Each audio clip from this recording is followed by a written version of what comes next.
First of all, I'd like to thank the Sheriff for inviting us here today to give this presentation. Not to bore you with too much of my background, but I've been in law enforcement for about 26 years now, but I've had an opportunity to work from the federal side for a while. I was a lateral. I came over from City Police Department before I lateraled to Fish and Wildlife. I've been working for Fish and Wildlife now for about 17 years. And the one thing over the last 26 years, working in all these different jurisdictions, state, federal, city, within Fish and Wildlife, I've worked in 2 different regions, probably 7 or 8 different counties. One thing that I've learned is it's crucial that we network with our fellow law enforcement agencies. This is the first place I've ever worked where we had a monthly breakfast like this. So again, I want to thank the Sheriff for having us here today. One thing that we, obviously from you folks and from us, we're coming across the same folks. Also, you have an occasion to come across people that are involved in hunting or fishing or trespass like we dealt with this week. What I intend to do today is just tell you a little bit about our background, what we do out in the field, some of our challenges, and then we'll end it with maybe some things that we can do to help you if you do come across individuals that are involved in hunting or fishing, or what you can do to help us. I could sit up here and tell you stories all day long of contacts that you folks have had that we have been able to make some great cases because the officer at the scene took the time to give us a call. And I'm just going to tell one really quick story, not to embarrass anybody, and I won't say the agency, and I work a lot of counties, so I won't even tell you what county this is. But we get a lot of phone calls when we're off duty at home because somebody is out with somebody, either with a deer, a tote full of fish, and they don't know what they see, but they think that there's something wrong, and so we're able to guide them through. But one night I got a phone call. There was an officer out on a traffic stop, and he didn't know anything about hunting or fishing, but he knew, the only thing he knew, and it was interesting, you say tags with shellfish, the only thing he knew was that an animal that had been harvested had to have a tag attached. And this individual had 2 deer in the bed of his truck. One had this tag that he knew it was supposed to have, and the other one did not. And so he wanted to know from a Fish and Wildlife officer if there was anything wrong or illegal. Now, the time that this call came in, it was actually the last day of archery deer season. So I called him up and I said, "What you got?" And he says, "Well, I got 2 deer. One doesn't have a tag, one does. Is there anything wrong?" I said, "Well, yeah, absolutely. Boy, I failed the tag. That's great. We've got a good case." But to me, it was really unusual to have 2 deer on the last day of archery deer season. So I said, "Well, have they been shot with an arrow or have they been shot with a rifle?" I have no idea. I wouldn't be able to tell you the difference between the wounds. I don't know. Okay. Is there a rifle in the truck? Oh yeah, there is. Oh, okay. Now I'm thinking we got a couple deer that have been shot maybe with a rifle. I said, "Well, are they bucks or are they does?" And he said, "What do you mean?" Well, it gets better. Are they boy deer or girl deer? And I'm not making this up. How do you tell? Yeah, really, that's what he said. How do you tell? So I said, well, without going into too much anatomy here, do they have antlers or no antlers? Well, one had antlers, one did not. Okay, so now we had 2 deer that had been shot with a rifle, unlawful weapon. We exceeded the bag limit. We had failed the tag. We had unlawful transport. We made a great case off of that from an officer that took the time just to ask the question, is there anything wrong? And you know, for a lot of us, we do what we know best. He could have easily have just not even paid attention to that, wrote him a ticket for whatever he pulled him over for, and that would have been the end of it. But we were able to make that case. And so I always wonder how many times has there been a contact when that officer didn't call because he didn't want to embarrass himself. So anyway, so again, Sheriff, thank you. I'd like to start off by introducing our captain to this region. We are in Region 6. Captain Dan Chadwick is out of the Montesano office. He was able to come over here today, and he's going to talk a little bit about our staffing challenges, which I believe probably everybody in this room can relate to. Thank you, Brian. Thank you again, Sheriff, for inviting us out here today. Again, I'm Dan. I call myself Dan too, with respect to Dan Brinson. So, anyways, I'm a little bit taller Dan too. And I don't know if anybody you saw in the video, if you look close in the black and whites, I think you would see Sergeant McAvaney. I thought it was his son. It was much younger McAvaney, wasn't it? Still handsome. I don't want to take too much of the sergeant's time here, but I thought I'd quickly go over our region. Picture's worth 1,000 words.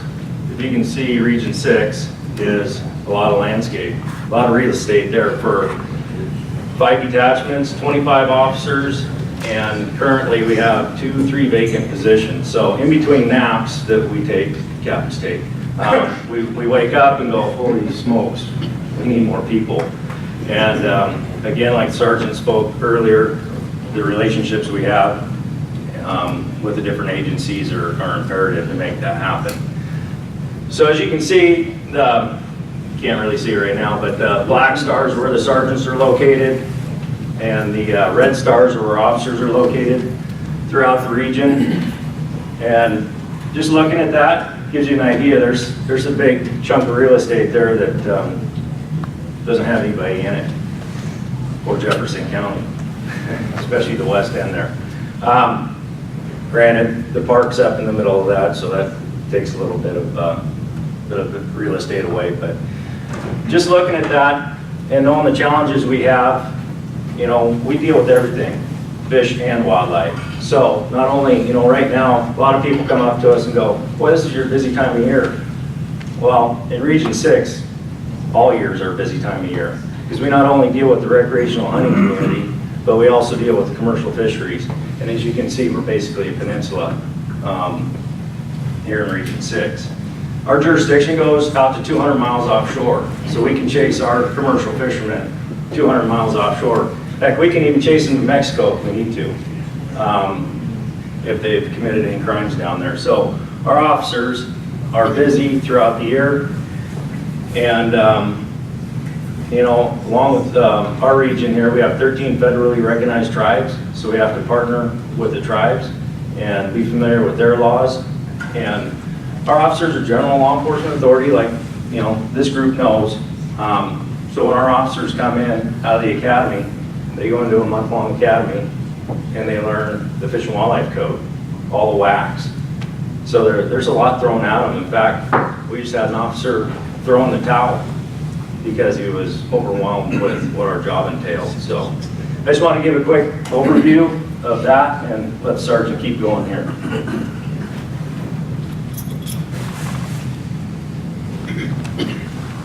I'm not going to sit up here and go through a bunch of WACs and RCWs and definitions or anything like that, but one thing I did want to throw out there for you folks, general law enforcement, at the academy they don't go over Title 77, our Fish and Wildlife codes.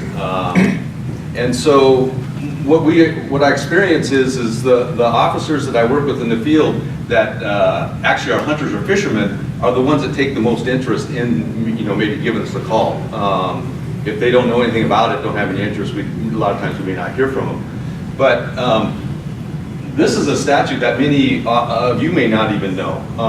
That by statute, you are all designated as a ex-official wildlife officer.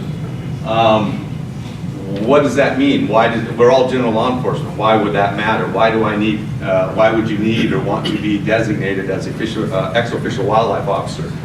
And the reason is, there's only one statute that I can really think of that that would really come into play, and that's our inspection authority. Again, I told you that officer that called me and I was able to talk him through a contact over the phone. We do that a lot. And what we as Fish and Wildlife officers is we do have this inspection authority. We don't have an exception to the search warrant requirements. We don't have a right to trespass. But I do have an inspection authority where I can go into certain areas, coolers, and look. I can go out there on that private beach. I don't have a right to trespass, but I'm immune from prosecution if I'm acting within the scope of my authority, my job, my jurisdiction. So I can go out there and check that person clamming. And so it would be a good thing to know that when I am talking to maybe one of you over the phone or talking to, or you're helping us, that you do have this designation, and that when you are acting as an ex-officio wildlife officer, that you would have this inspection authority. Now, one thing that I would say is, don't go copy this off, throw it in your car, and go out and start exercising your inspection authority. Just like everything else, it is something that we're very protective of. We have to be very careful how we use it. Where does our inspection authority all of a sudden transfer over to that search warrant requirement? And so you could get yourself in trouble too. But just be aware that that is something that is on the books. Over my last 17 years as a Fish and Wildlife Officer, we're going to mostly talk about hunting today and hunters. Maybe this spring we can come back and do fishing and motor safety, maybe, I don't know. But over my last 17 years, I can take hunters, there's nothing in writing. This is me talking. It's not anybody else. I could probably get another officer up here and you may have a totally different idea or put it down in a different perspective. But I've been able to take hunters and kind of categorize them, put them in different categories. The first ones I want to talk about is many of us refer to these guys as spree killers. This is 2 of 3 branched antler bulls that somebody just went out and shot and left. Okay, these are not hunters. This is nothing more than an act of vandalism. These are the same folks in your communities that are shooting up logging equipment. They're vandalizing gates. They're destroying property. They are out here breaking out windows in cars. This is not a hunt. It's not even a kill. It's vandalism. They don't view this as anything other than property. It's no different than shooting up that road sign. So these folks aren't out there bragging about, the road sign I shot up last night. They're not out there bragging about this either. It really has they don't even think of it as wildlife. It's just an absolute waste. But these folks are out there, you're dealing with them too. That first group that I was talking about, generally it's the younger upper teens, lower 20s. If you're 25 and doing that, you're old. You're over the hill. Okay? Now this next group is the same age group. Okay? Upper teens, lower 20s, over 25, you're over the hill. Now, these guys, they actually probably have been through a hunter education course. They will hunt the regular season, but they are young, immature. They view something about that wildlife as a trophy, even though most of us would never consider it a trophy. The elk was nothing more than a little 4-point brush rack, very small, but it was a trophy to those kids. The deer, the same thing, a forked horn, but they associate hunting with killing something and having a trophy from it. So they will kill animals outside of seasons. So they'll hunt the regular season, they'll have a license, but they will, if they have an opportunity to get something, a trophy, to show their friends, to brag, they will do it. And because they view the piece or the part of that animal that they collected as a trophy, we're talking about their ego, they will brag about it. That first group is actually kind of hard to catch because they don't do a lot of bragging. They just go out there and vandalize. They may talk about it amongst their little circuit. These guys, they view themselves as a up-and-coming hunter, so they will brag about it.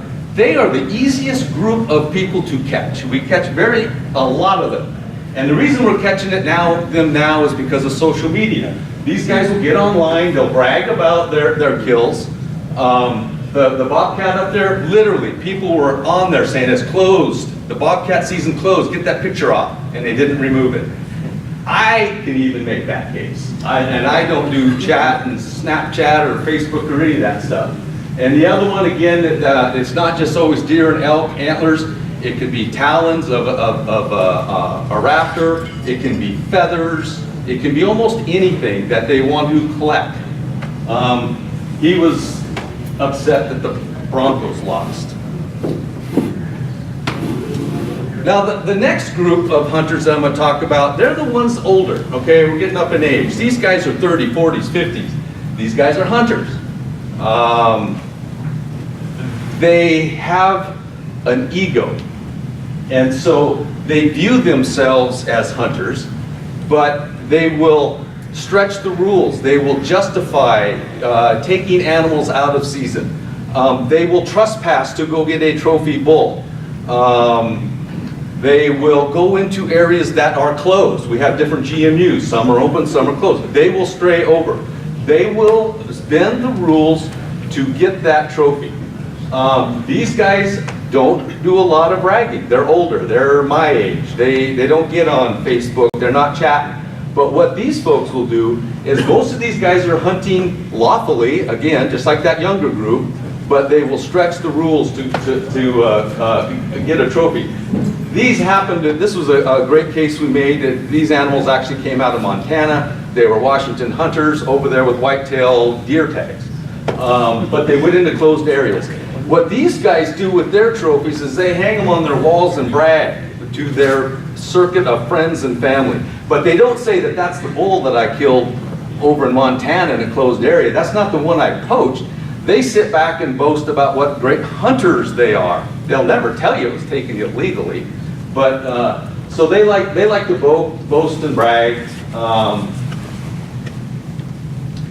They're a tough group to get into also because it's usually just amongst their peers that they'll talk about these things. Then there's the actual lawful trophy hunter. This guy will put in for a special hunt of a lifetime. He'll put in for this for 15 years before he ever gets strong. This is a one-time deal. They really don't have huge egos. They're just out there for that one hunt of a lifetime. About the most ethical hunter I've ever come across. Then the last group is you and I. We just go hunting because we enjoy to be out there. This was a father-daughter, spend a week out there, actually passed up a bigger bull to take that. Again, you're not going to have any problems with these folks.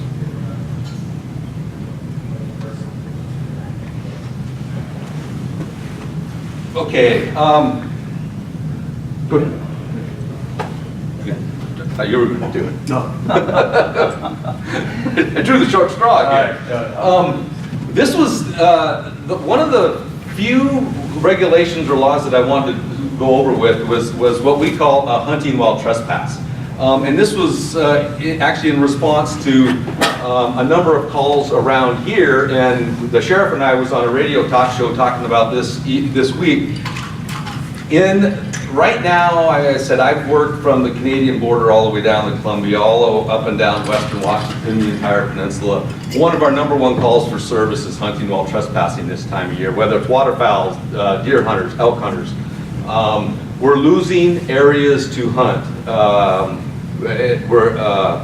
It's getting more restrictive, so people are willing to spread the rules and get out there. And so they're trespassing on people's property, they're crossing property, they're jumping fences. What I want to make you aware of is it also takes a lot of your time because you guys are getting the calls through 911, through your sheriff's dispatch, your city dispatch, and you guys are going on these calls, you're getting out there and you're running into one of our knucklehead hunters. So you guys are spending a lot of time also dealing while hunting while trespass calls. And what I wanted to make you aware of is if you're not aware of Title 77, you may not know that we have a specific RCW for hunting while trespassing. And I think, where are we at? 5 years now in this? 6 years with this? Somewhere in there? Yeah, I'll add in there. Okay. So it's been on the books for about 5 years now, and the reason we passed this is because back in the day, we used to be able to cite somebody with a bail forfeitable ticket. I could write you a misdemeanor ticket, send you on the way, you could pay the bail, and that was the end of the story.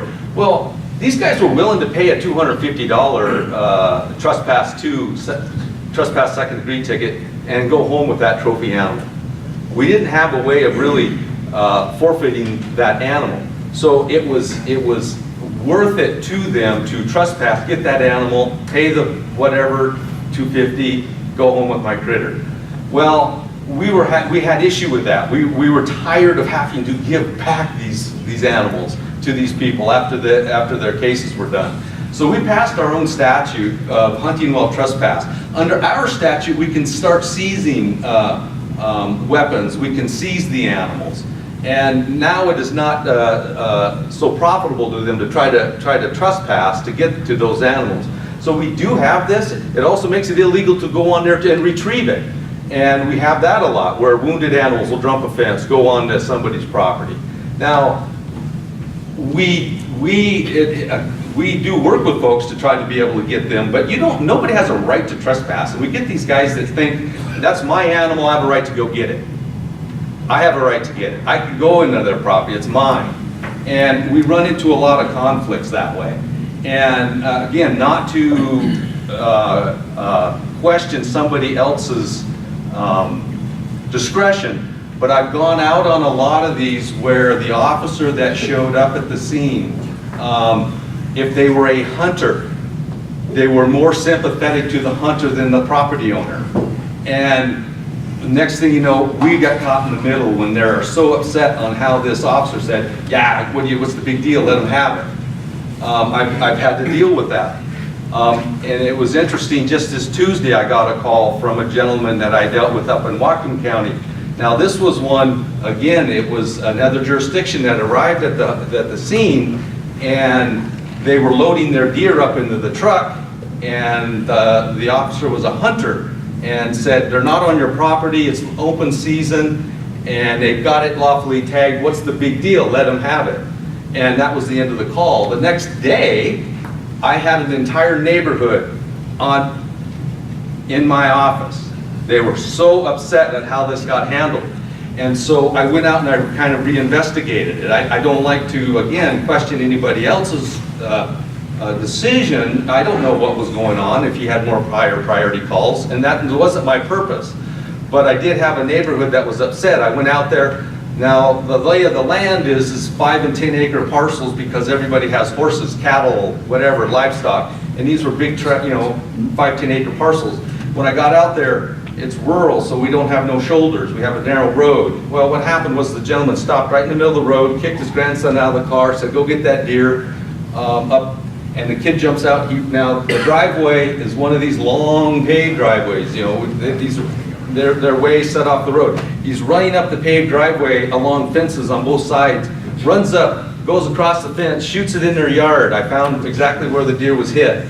Then the deer wandered off into this little brushy area, a wooded area, and then they snuck in from the back, got it, and drug it out, and that's when they was contacted on the road by the officer. The other thing that he didn't know was, again, these are all livestock areas, a big pile of brush, and that's where the neighbor at that time of day generally cleans out her stall and drives her little Kubota and empties her manure into her manure pile right in the line of fire. She was off doing errands and wasn't there at that time. So we had reckless endangerment. We had damage to the fence when the kid climbed over the fence and broke it. And so again, I looked at all of this and I went, come on, you can't just drive away from this. And so I reinvestigated it, didn't write the gentleman a ticket. I referred it to the prosecutor, let somebody else make the decision. 2 years ago, a gentleman just called me 2 days ago. He said, I got pulled over by a trooper. I was talking on my cell phone. There was a warrant for my arrest. What happened? You didn't give me a ticket. And I went, gee, well, you missed your summons, apparently. And so he goes, but he was apologetic. He says, gosh, yeah, I was wrong. I'm so sorry. I just want to get this cleaned up. Yeah, I was just being a grandfather. It wasn't a bad call. I don't know why he called me, really, other than to say that you didn't give me a ticket. I said, yeah, but I told you I was referring it. And so it was interesting to hear from him after that. And again, he was totally in the wrong, and he admits that he was in the wrong, and he's willing to pay the whatever penalty and move on. If I remember right, my only recommendation is this gentleman go through hunter education, because I can't think of anything more embarrassing for a 60-something-year-old sitting in a room with a bunch of 12-year-olds going through hunter ed, explaining why he's there. Did you want to answer? No, we're good. Okay. This is one that you guys need to know about. You guys are dealing with these, I know now. Sheriff's Department's going to be dealing with these also. As of July 1 of this year, we passed a WAC that you can now salvage roadkill deer and elk only.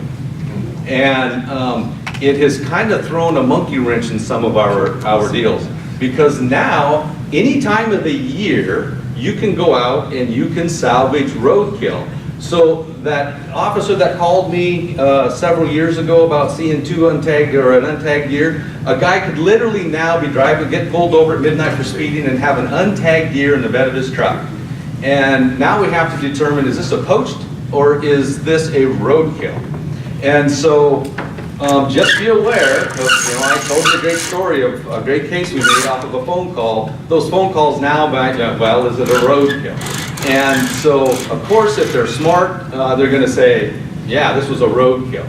And so, and I certainly, you're not going to give training on how to identify a roadkill to everybody, but there are certainly ways that you can tell whether it's a roadkill or not. But we are going to, this is going to be an issue for us to try to figure out if these animals that are being spotlighted in the middle of the night are truly roadkill or are they poached.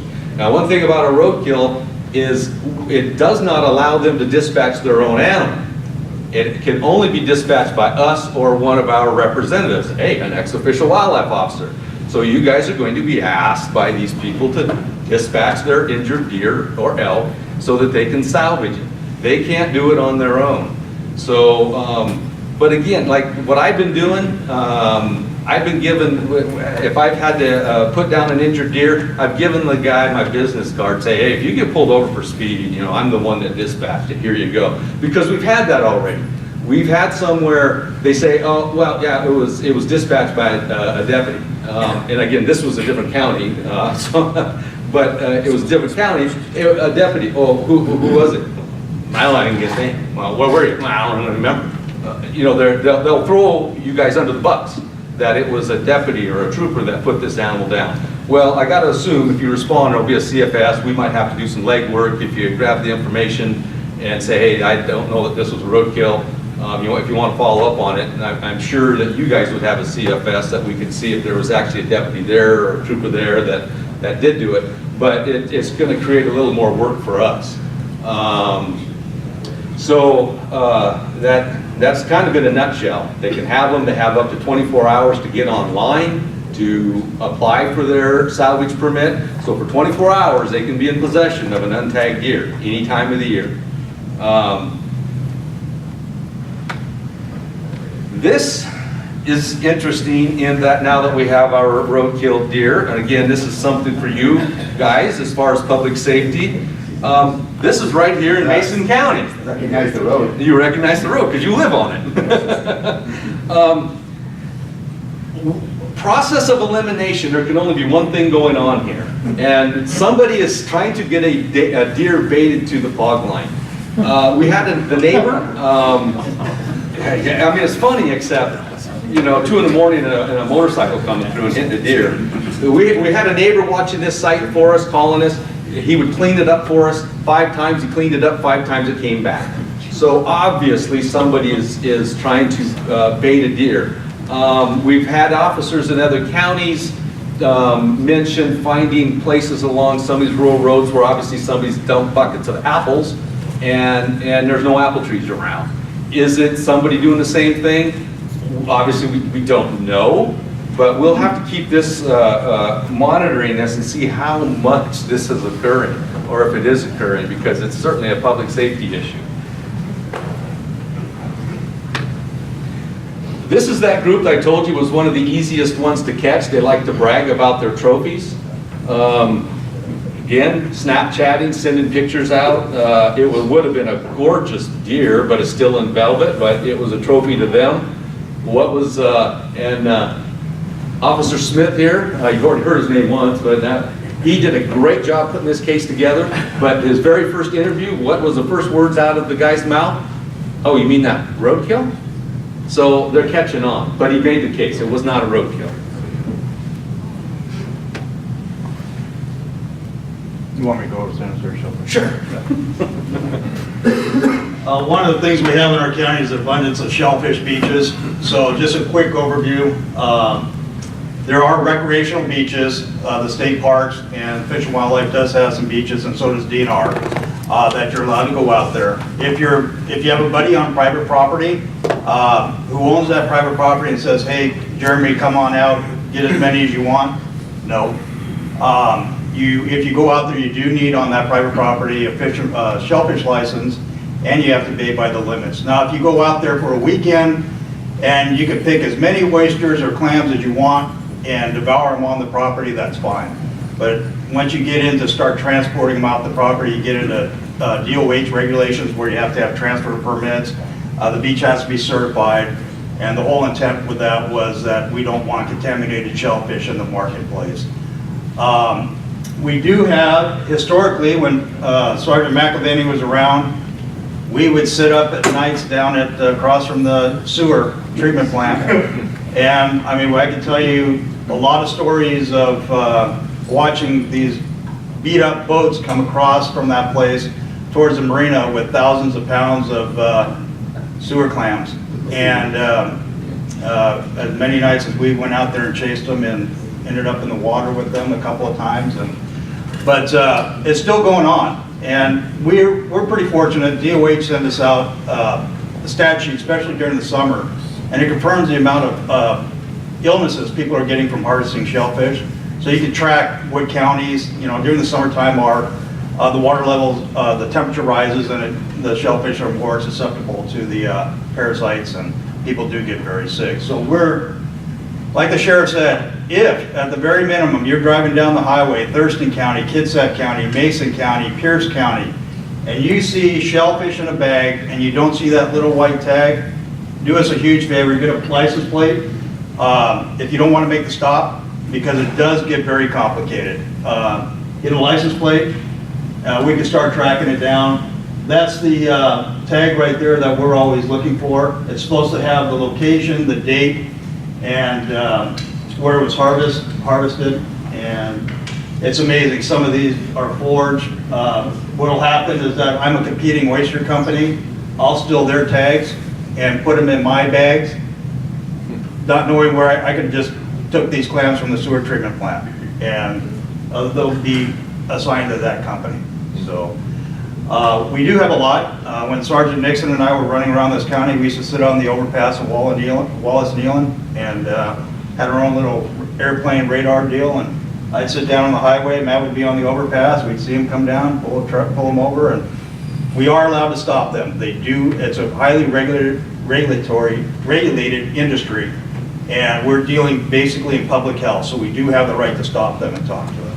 So, any questions? It's been pretty quiet. Any comments? One thing we do this time of year, unfortunately, is that we're chasing bears and cougars. Still, it's hunting season. I find it ironic. It's hunting season, and we're still trapping bears and cougars. They're ending up, and for anybody who works the north end of Basin County, we have a 130-pound cat running through Lakeland Village. So I'm concerned about Halloween. Yeah, so. Yeah, go Cougs. And I guarantee you, I won't sell it at the village. Kill it on the outlaw. So, yeah. This is what we typically find with the shellfish, is you'll get these commercial bags, or you'll see them on the beach. They'll be on the beach, they'll wait, these folks will wait to see if we're coming or not, and if they wait a few hours, we don't show up, they'll go grab them and take off, so. Yeah, just to add to that too, recently I guess one of our detectives did some legwork. We found out the state of Washington is the #1 shellfish producing state in the country. The epicenter of all that shellfish harvesting is right here in South Puget Sound. It's a multi-million-dollar industry. If these dirty clams get out on the market and they end up getting hundreds and thousands of, or hundreds, I should say thousands, but sick, and they track them back here, it could shut that industry down. So we do have an interest, and again, these no tags, right? That would be one that you'd want to let us know. Truckload of shellfish with no tags. That very first slide that I showed you, it was interesting. that it was a closed beach. What you didn't see in the background was 3 people harvesting. That was on Island County. The history of that beach was it was a sewer outflow, and they were digging them anyway. To give them an idea, I mean, that's what, 1,200 pounds probably? Officer Jewett would probably know. You know, a couple guys that really know what they're doing can do that in one night tide at $1.50 to $2 a pound. You're talking a couple $1,000s worth of product in 4 hours.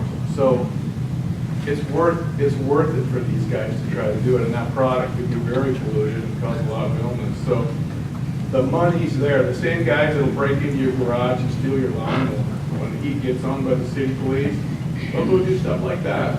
And there's a lot of money to be made, and they'll do it. And just, I've only been here since March, and since I've been here, I think that we've kind of done some investigation on at least 3 large-scale oyster thefts. Just right down here, Oyster Bay, Steamboat. One of them, fortunately, were caught. It was interrupted. I said we never did catch the folks, but it was an adjoining company that looked over that. You know how hot it is in the summer. Well, they had bags and bags and bags of oysters stashed up up above the high water line, baking in that hot sun, and then they had flagged it. Obviously, they were intending to come in by boat to grab those bags. You know, those oysters have been baking in those shells all day long. If that stuff had gotten out on the market, but fortunately, we didn't catch the folks, but at least the product didn't get out there on the market. Yeah.